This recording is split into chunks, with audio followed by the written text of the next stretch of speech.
Hello আমার সমস্ত মানবজাতি ভাই বোনেরা, খাস করে আমি আমাদের সমাজের, আমাদের দেশের এবং আমাদের বাংলার কিছু অমুসলমান হিন্দু মা বোন ও ভাই বন্ধুদের জন্য উদ্দেশ্য করে এই বার্তাটা জানাতে চাই এবং এই ভিডিওটা আমি বানাচ্ছি, যাতে করে এই আমার কথার দ্বারাই মানব জাতির উপকার হয়। সর্বপ্রথম এটা বলে রাখি বন্ধুরা, আমি মানব জাতিকে অত্যাধিক ভালোবাসি। তারপরে আল্লাহর সমস্ত সৃষ্টি জগৎকে, সৃষ্টি বস্তুকে আমি ভালোবাসি এবং মহব্বত করি।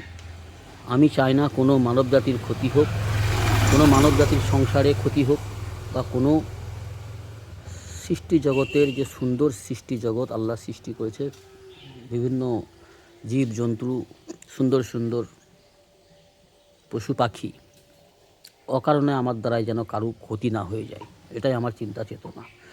তো আমি আমার বাচ্চাবেলা থেকেই প্রায় 10-11 বছর বয়স থেকে প্রায় 2016 পর্যন্ত, অর্থাৎ 27-28 বছর জীবন বাংলার বাইরে কেটেছে, গ্রামের বাইরে কেটেছে, বাইরে ইন্ডিয়ার মধ্যেই কাজকামে, সোনার কাজে সমস্ত হিন্দু ভাই বোনেদের সঙ্গে, সমস্ত বেশি হিন্দু বন্ধু বান্ধব ভাইদের সঙ্গে আমার কাজকর্ম ছিল সোনার কাজ, সোনার গয়না বানানো, মেয়েদের যে সোনার গয়না তৈরি হয়। তো সেই সূত্রে আমি একটা জিনিস খুব ধ্যান দিয়ে, মনোযোগ দিয়ে চিন্তাভাবনা করে এখন ভাবি যে সত্যিকার অর্থেই দুনিয়ায় মানুষ কত সুন্দর। কিছু আছে বান্দর, কিছু আছে বদমাশ, কিছু আছে মানব জাতির শত্রু, মানুষ রূপেই মানব জাতির শত্রু, যারা শ্রেষ্ঠ জাতির মধ্যে গণ্য, কিন্তু তাদের কর্ম নিকৃষ্ট হওয়ার কারণে তারা পশুর থেকেও নিকৃষ্ট। এমন কিছু মানুষ উভয় সমাজে রয়েছে, মানব জাতির মধ্যে রয়েছে, আমাদের মুসলমান সমাজেও রয়েছে, আর আমার হিন্দু ভাইদের সমাজেও রয়েছে। তো আমি যে বার্তাটা দেবো বন্ধু, সেটা হচ্ছে অনেক আমার হিন্দু ভাই বোনেরা, মা বা বন্ধুরা অনেকেই যারা সত্য পথের তালাশ করেন, সত্য পথ খুঁজে বেড়ান, সঠিক পথ খুঁজে বেড়ান, শান্তির পথ খুঁজে বেড়ান, কিন্তু তেমন কোনো মানুষের সঙ্গে মুলাকাত করতে পারেন না, তেমন কোনো মানুষের সঙ্গে সম্পর্ক হয়ে ওঠে না যাতে করে সত্যটা জানতে পারবেন। অনেকেই এটা জানে যে ইসলামের মধ্যে অনেক সৌন্দর্য আছে, ইসলামের মধ্যে অনেক সৌন্দর্য, এটা তো অবশ্যই আছে, এটা অন্যান্য মানুষের মতামত, কিন্তু আমার মতামত যেটা, ইসলাম ইন টোটাল 100-100ই সৌন্দর্য এবং সঠিক সত্য। বিষয়টা হয়তো আমরা তুলে ধরতে পারি না, আমরা মুসলমান জাতির মধ্যে বেশিরভাগ, কেন? তার কারণ আমরা ইসলামের মধ্যে পুরোপুরি থাকতে পারছি না এবং ইসলামটাকে পুরোপুরিভাবেই মেনে চলতে পারছি না এবং অন্যের কাছে তুলে ধরতে পারছি না, যার কারণে ইসলামের কিছু অংশ অন্যদের কাছে ভালো লাগে, আবার কিছু অংশ খারাপ লাগে। তার কারণ ইসলাম খারাপ নয়, ইসলামের ফলোয়ার যারা, ইসলামকে মানে বলে যারা দাবি করে, তাদের মধ্যে দুর্বলতা এবং কমি এবং অত্যাধিক খারাপির কারণে কিছু ভালো কিছু মন্দ, এমনটা আমাদের অন্যান্য জাতির ভাই বোনেরা বন্ধুরা ভাবে। ইসলাম 100-100ই সত্য, হক, আল্লাহর বানানো বিধান। আমাদের মুসলমান সমাজের মধ্যেই 95% মানুষ যারা ইসলামের ব্যাপারে অজ্ঞ, তারা ইসলামের ব্যাপারে অবগত নয়, ইসলামের ব্যাপারে জানকারি নেই। আর ইসলামের ব্যাপারে যাদের মধ্যে 50% মুসলমানদের জানকারি রয়েছে, তারা আবার 10% কর্ম করে। আর ইসলামের বিষয়ে মুসলমান সমাজেই 97% মানুষ 10%ও জানে না, ইসলামের ব্যাপারে 10% জানে না, এমন 97% মানুষ আমাদের মুসলমান সমাজে রয়েছে, যার কারণে অন্যান্য জাতি আমার ভাইদের কাছে বা মা বোনদের কাছে, বন্ধুদের কাছে তুলে ধরতে আমরা পারি না। আলহামদুলিল্লাহ, 100-র মধ্যে 1-3% যারা ইসলামকে বেশি বুঝে এবং বেশি মেনে চলে, বেশি ন্যায় পথে চলে, ভালো কাজ করে, যাদের মধ্যে সুন্দর চরিত্র রয়েছে, কর্ম রয়েছে এবং কথাবার্তা সব দিক থেকে ভালো ইসলাম মোতাবিক রয়েছে, এটা শতকরা 1-3%। তো বন্ধু, আমি তেমন কিছু জ্ঞান রাখি না, অতি সামান্য জ্ঞান আমার মধ্যে। তো আমি চাই যতটা জ্ঞান আমার মধ্যে রয়েছে সেই পরিমাণে আমি ভালো কাজ করি, নেক আমল করি এবং অন্যের কাছ পর্যন্ত এই নেক বিষয়গুলো, ইসলামের বিষয়গুলো জানিয়ে দিতে চাই। অনেক আমার অমুসলমান ভাই যারা রয়েছেন, মা বোন রয়েছেন হিন্দু সমাজে, মা বোন ভাই বন্ধুরা, তারা হয়তো ইসলামের ব্যাপারে অনেক কিছু জানকারি নেওয়ার জন্য ইচ্ছুক হন, চেষ্টা করেন জানকারি নিতে বা ইসলাম ব্যাপারে জানতে চান, তো সেরকম কোনো সঙ্গী পান না জানার জন্য।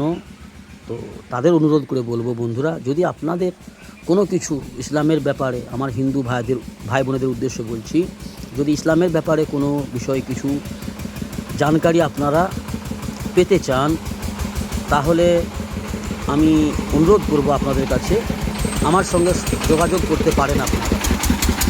আমার মধ্যে অতি সামান্য জ্ঞান রয়েছে, আমি এতটাই আমার ইসলামের মধ্যে বলা আছে, ইসলাম আমাকে এটাই শিখিয়েছে, দিন ইসলামের ব্যাপারে, ন্যায়ের ব্যাপারে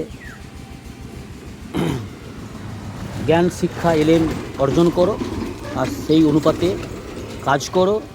আর এই বিষয়গুলো, ভালো বিষয়গুলো ইসলামের ব্যাপারে অন্যের কাছ পর্যন্ত ছড়িয়ে দাও, পৌঁছে দাও, অন্যকে জানিয়ে দাও। তো সেই ক্ষেত্রে, সেই সূত্রে বলবো বন্ধুরা, আমার যদি কেউ ভালো কিছু ইসলামের ব্যাপারে জানকারি গ্রহণ করতে চান, তাহলে আমার সঙ্গে আপনারা সম্পর্ক করতে পারেন। তবে বন্ধুরা, আমার মুখের কথার দ্বারাই যদি কেউ কষ্ট পেয়ে থাকেন, বাস মানবজাতি ভাই মনে করে ক্ষমা করে দেবেন। আর যদি যোগাযোগ করতে আপনারা ইচ্ছুক হন, যদি কিছু জানার আপনাদের প্রয়োজন মনে হয়, যদি আপনাদের মনে হয় যে আমার কাছ থেকে আপনারা কিছু পাবেন, আমার কাছে কিছু আছে যেটা আপনাদের পাওয়ার দরকার আছে বা প্রয়োজন আছে, তাহলে আপনারা আমার সঙ্গে যোগাযোগ করতে পারেন। তো আমি আমার ফোন নাম্বারটা আমি মুখেই বলে দিচ্ছি, যদি আপনাদের কোনো প্রয়োজন, আমার সঙ্গে ভালো কিছু প্রয়োজন থাকে বন্ধুরা, আমাকে কল করতে পারেন। আমার ফোন নাম্বারটা ডায়াল নাম্বার, যেটা কলে কথা বলতে পারবেন আমার সঙ্গে। তো কল করার আগে একটু বলে দিই বন্ধুরা, তার আগে যে আমি একটু ব্যবসায়ী মানুষ, ছোটোখাটো ব্যবসা বাণিজ্য করি প্রায় দিনের বেলা সকাল 9টা থেকে নিয়ে বিকাল 3টা 4টা পর্যন্ত, 5টা পর্যন্ত আমি একটু ব্যস্ত থাকি ব্যবসা বাণিজ্য, তারপরে ফ্রি থাকি। বাকি টাইমগুলো মসজিদে যে সময়টা নামাজ পড়তে যায় সেই টাইমটা আমার ফোন সাইলেন্স থাকে। বাকি একটা সময় বুঝে কল করবেন। আমি যদি ফ্রি থাকি অবশ্যই কথা বলে আপনাদের সঙ্গে কিছু ভালো কিছু যদি আপনাদের কাছ পর্যন্ত দিতে পারি, আমি আনন্দিত হব, গর্বিত হব এবং আমার আল্লাহকে আমি খুশি করতে পারবো। এই বিশ্বাস নিয়ে, এই চিন্তা চেতনা নিয়ে আপনাদেরকে নাম্বারটা দিচ্ছি বন্ধুরা। আমার নাম্বারটা নোট করতে পারেন, 8768337327। আরও একবার বলতেছি বন্ধুরা, 8768337327। এই নম্বরে যোগাযোগ করে যদি আপনাদের কিছু ইসলামের ব্যাপারে জানকারি নেওয়ার প্রয়োজন থাকে, যদি আপনাদের মস্তিষ্ক ভালো মনে করে যদি আপনারা কিছু গ্রহণ করতে চান, তো আপনারা আমার সঙ্গে যোগাযোগ করতে পারেন বন্ধুরা। অন্যথা যদি আপনাদের কোনো মনের মধ্যে কোনো খারাপ চিন্তা চেতনা থাকে বন্ধুরা, ফোন করার প্রয়োজন নেই, কল করার প্রয়োজন নেই। আর আমার মুখের দ্বারাতে, আমার কথার দ্বারাতে যদি আপনাদের কোনো রকম কষ্ট হয়ে থাকে বন্ধুরা, তো দাদা মনে করে, ভাই মনে করে, সন্তান মনে করে যদি পারেন ক্ষমা করে দেবেন। যদি কিছু ভুল আমার মুখের দ্বারা, যদি কোনো কষ্টদায়ক কথা বেরিয়ে থাকে আর আপনাদের সেটা কষ্ট হয়ে থাকে, তো সেটা ক্ষমা করে দেবেন। আমি মনে করি মানবজাতির সবচেয়ে বড় পরিচয় যে কোনো ছোটোখাটো বিষয়ে ভুল করা ব্যক্তিকে ক্ষমা করে দেওয়া, এটা বড় একটা ভালো কাজ, মানব জাতির শ্রেষ্ঠ পরিচয়। আর আশা করি আমার মুখের দ্বারা এমন কোনো কথা বলিনি যেটাতে হয়তো আপনারা কষ্ট পাবেন। তো অনেক ক্ষেত্রে এটাও হয় আবার সত্য, আবার অনেক মানুষ আছে যারা পৃথিবীর সমাজে আছে, সব সমাজেই আছে, সত্য আবার অনেকে সহ্য করতে পারে না। ওই যে লোক কথায় বলে না যে হক করবা হতা হয়, অনেক মানুষ, সবার জন্য নয়, ভালো মানুষ পৃথিবীতে অনেক বেশি আছে। তো সেই ভালো মানুষদের জন্যই দুনিয়া